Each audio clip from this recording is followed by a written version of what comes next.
Meus irmãos e irmãs, nesse sexto domingo da Páscoa, como acabamos de ouvir, as leituras colocam no centro de nossa liturgia, da nossa reflexão, o próprio amor de Deus e nos convida a meditar sobre o amor. O amor que Deus tem por nós e o amor que nós somos como convidados, como um mandamento a ter por Deus e pelos outros. Nosso Senhor nos ama como o Pai o amou. E Ele diz, permanecei no meu amor. A nossa fé nos permite permanecer unidos no amor de nosso Senhor. O amor de Deus foi derramado em nossos corações pelo Espírito Santo que nos foi dado.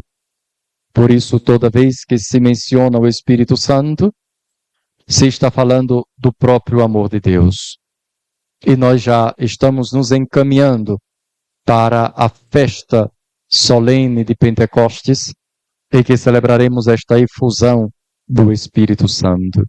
E o Espírito Santo foi derramado abundantemente. Nós ouvimos na primeira leitura também entre os pagãos, para dizer que o amor de Deus está presente em todas as leituras, porque o amor de Deus é o seu Espírito. Deus é amor e o Pai ama o Filho é amado pelo Pai e o próprio Espírito é esta união de amor entre o Pai e o Filho. E tudo o que Deus é, Ele entrega a nós e nos dá, portanto, o Filho e o Espírito para dizer quanto Deus nos ama. Ao refletir sobre o modo de falar desta liturgia, que insiste muito na palavra amor, e temos que admitir uma palavra desgastada, abusada, usada para dizer qualquer coisa, então veio em minha memória algumas leituras e eu voltei a elas para falar de amor. Encontrei umas expressões muito interessantes que já conhecia, mas retomei hoje, de um filósofo chamado Josef Pieper, é nosso contemporâneo e segue os ensinamentos de Santo Tomás de Aquino, aquela filosofia chamada tomista, é um filósofo cristão, fala de Deus, e ele tem um livro chamado As Virtudes Fundamentais. E o amor é uma das virtudes teologais. Temos as virtudes teologais e temos as virtudes humanas.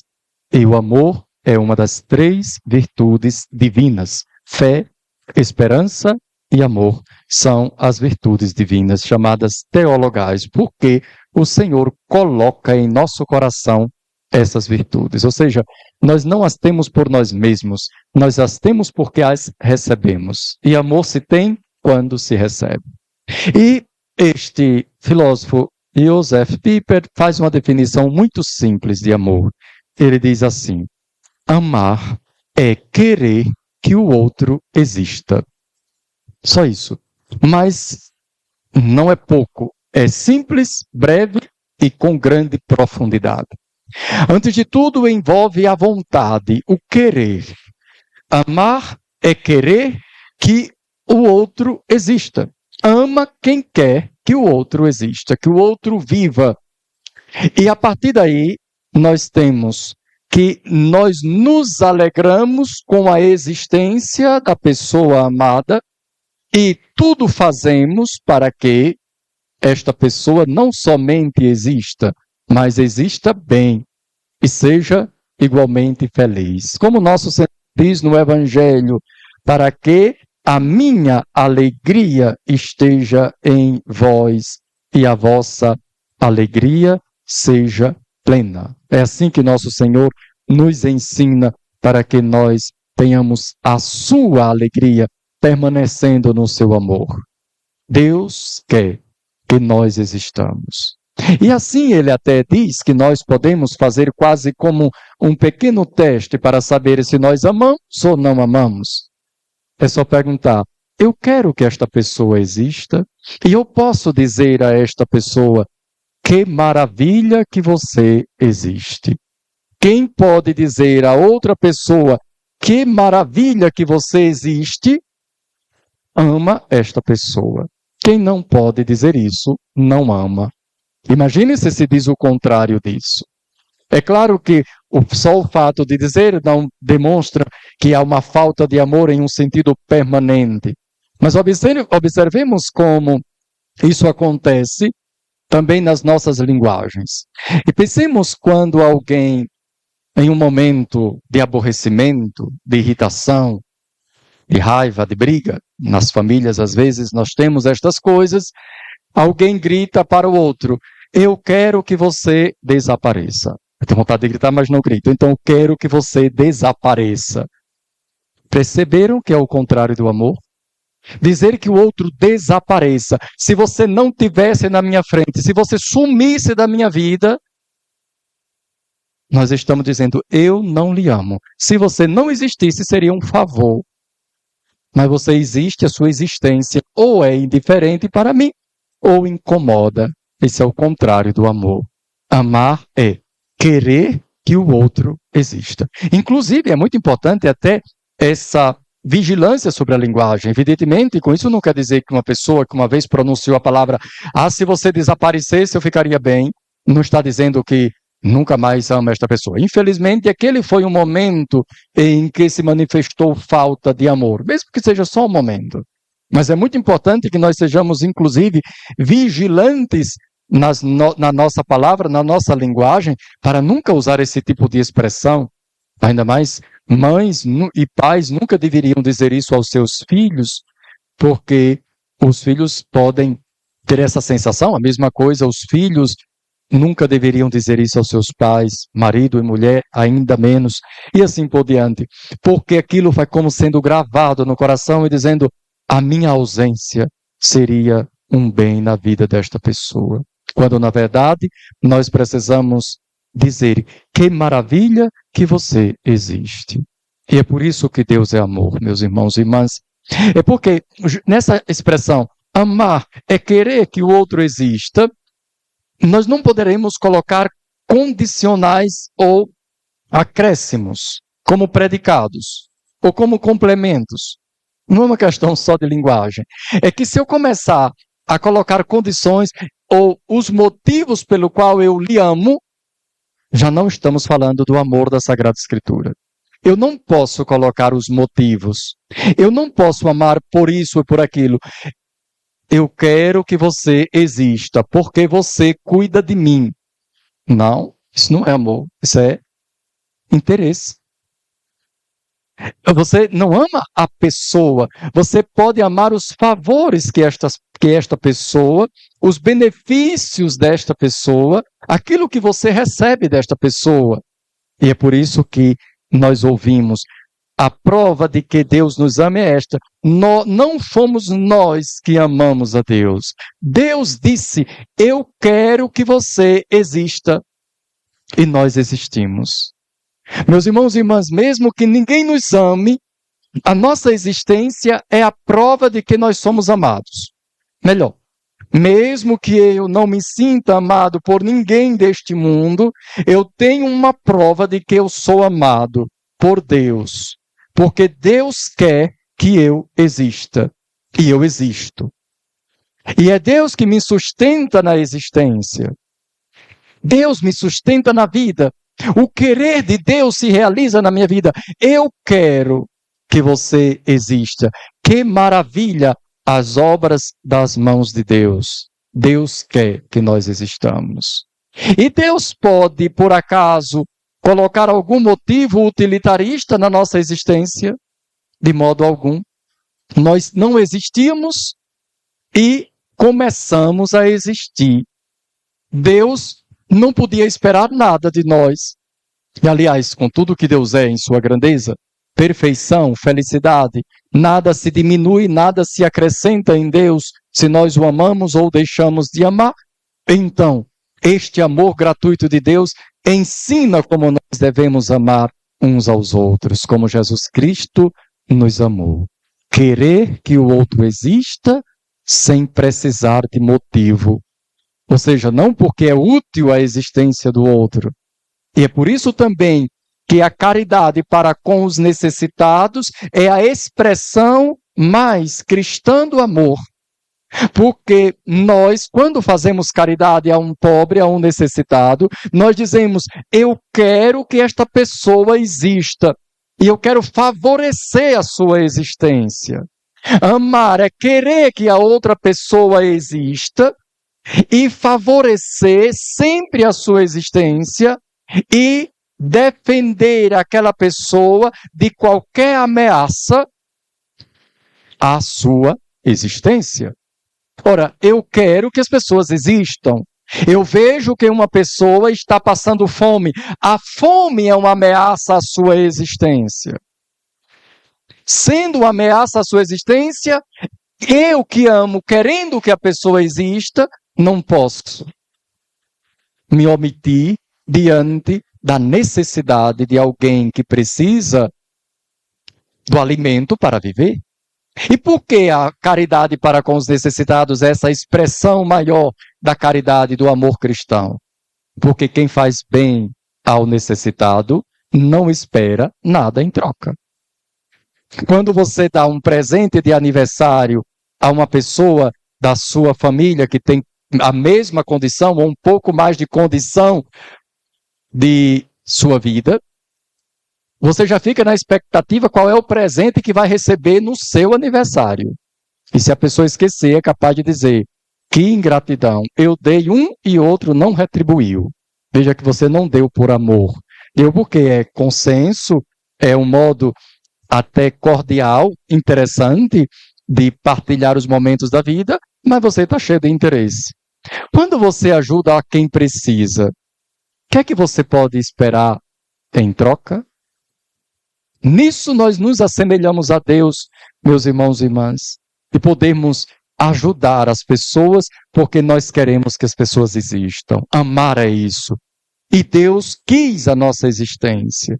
E assim também nós queremos nos ajudar, não somente existindo, mas uma existência feliz. Todo amor é acompanhado de alegria.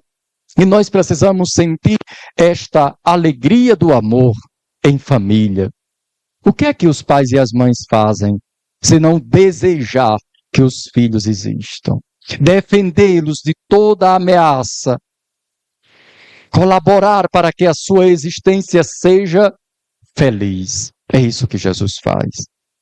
E Jesus diz, vós sois meus amigos. Eu não vos chamo servos, mas amigos. E assim nós podemos ter essa reflexão do amor, também pensando na amizade. A amizade é muito importante. E a amizade é um modo de amar. Existem vários modos de amar. E um deles se chama amizade. E a amizade tem uma característica própria no amor. A amizade significa reciprocidade. Ou seja, eu posso amar alguém fazendo caridade, mas posso não ser amado por esta pessoa. Uma mãe pode amar o seu filho não ama a sua mãe. E assim por diante. É uma pena, mas pode acontecer. Isso não é amizade. A amizade exige que os dois se amem. Só existe amizade, não existe amizade só em uma direção. Só existe amizade quando um ama e o outro também ama. O que é que Jesus está aqui nos pedindo? Amizade. Ele nos ama. Disso nós não devemos ter dúvida. Deus cuida da nossa vida. Jesus nos deu a vida. Agora nós precisamos pensar. Nós somos amigos de Jesus? Ele nos ama. Mas só existirá amizade entre nós e Jesus Cristo quando este amor de Jesus for correspondido. Tomando uma definição de Santo Tomás de Aquino, aquele mesmo autor a que me referi, Joseph Pieper, define também amizade. Santo Tomás de Aquino define amizade assim. Amizade é querer e rejeitar as mesmas coisas. O amigo é aquele que ama as mesmas coisas e rejeita as mesmas coisas. E diz que para que exista amizade, é preciso ter algo. Aquele autor diz: os amigos não se olham nos olhos. Isso acontece com marido e mulher.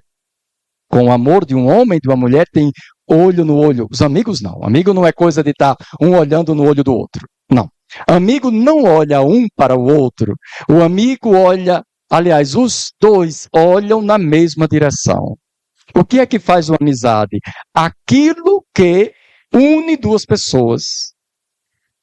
Todo amigo deve ter como que os mesmos interesses. Agora, quando nós pensamos na fé, nós não dizemos algo, mas dizemos alguém.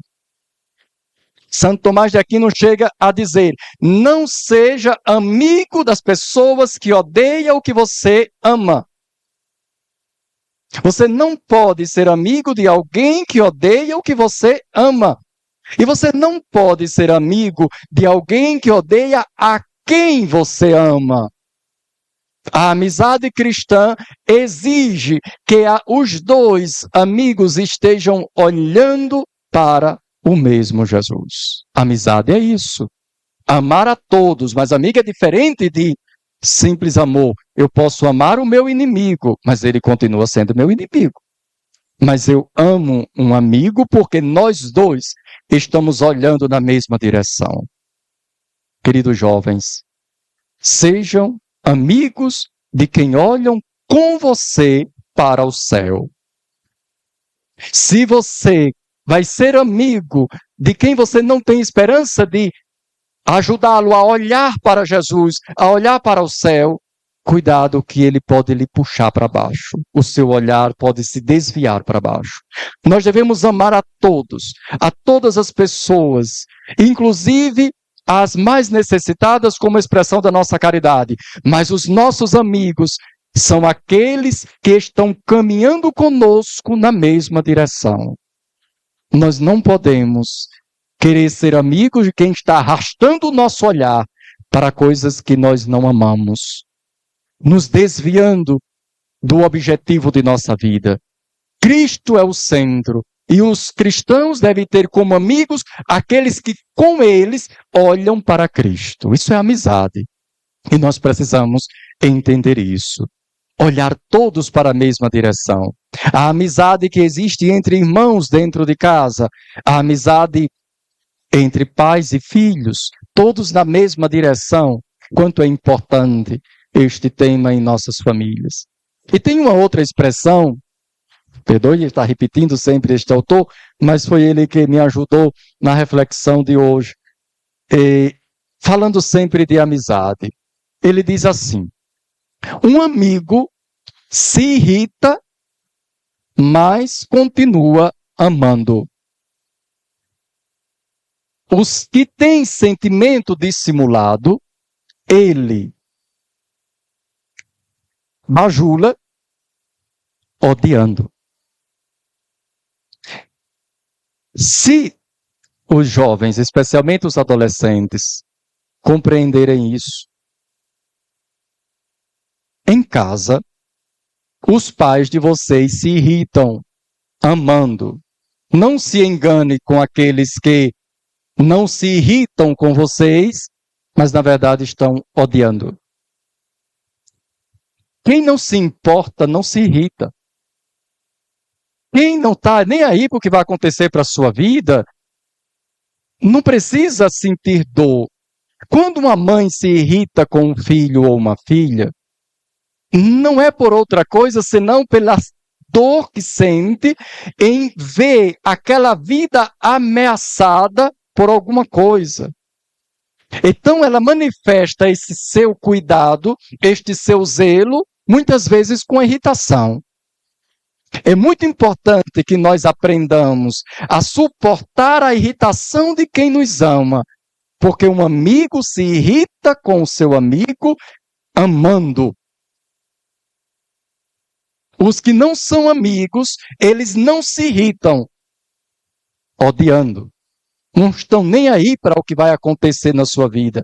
Isso se chama apatia. Não pense que quando uma pessoa não se importa com o que você está fazendo, ela é uma pessoa que lhe quer bem. Quando ela não se importa com o que você está fazendo, é porque ela não tem nenhum sentimento por você. Quem se irrita com você ainda tem algum sentimento. Ainda mais dentro das nossas famílias. Eu espero que essas palavras ditas assim tenham ajudado. Eu volto àquelas definições simples para que elas fiquem gravadas no coração a partir das leituras de hoje. Amar é querer que o outro exista. E dizer, que maravilha que você existe. Se você pode dizer isso a alguém, você ama esta pessoa.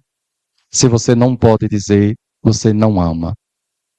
Amizade é o olhar na mesma direção. E a amizade cristã é olhar para Deus e desejar o céu. Repito, caros jovens, sejam amigos de quem está lhe ajudando a caminhar para o céu. Não queira amizade com quem lhe quer desviar do caminho do céu. Ame a todos, mas não seja amigos de todos. Amar a todos é favorecer a existência de todas as pessoas, sempre. Ser amigo é outra coisa. Nós precisamos estar unidos nos mesmos valores, na mesma direção, buscando o mesmo bem, o mesmo céu. E não fiquem com raiva, especialmente os jovens, quando os pais ficam irritados com vocês. Eles estão irritados amando. E é bom que os pais se irritem com os filhos por amor, porque querem o bem deles e têm esse jeito de manifestar. Vivam isso com paciência e, de fato, busquem todos nosso Senhor Jesus Cristo. É desse modo muito concreto que nós vamos colocar em prática o mandamento que o Senhor nos deixou. Amai-vos como eu vos amei. E Ele nos amou, dando-nos a vida, porque o Senhor quer que nós existamos. Ele quer a nossa vida. Eu quero a vida e vida em abundância, como disse o Senhor. Louvado seja nosso Senhor Jesus Cristo.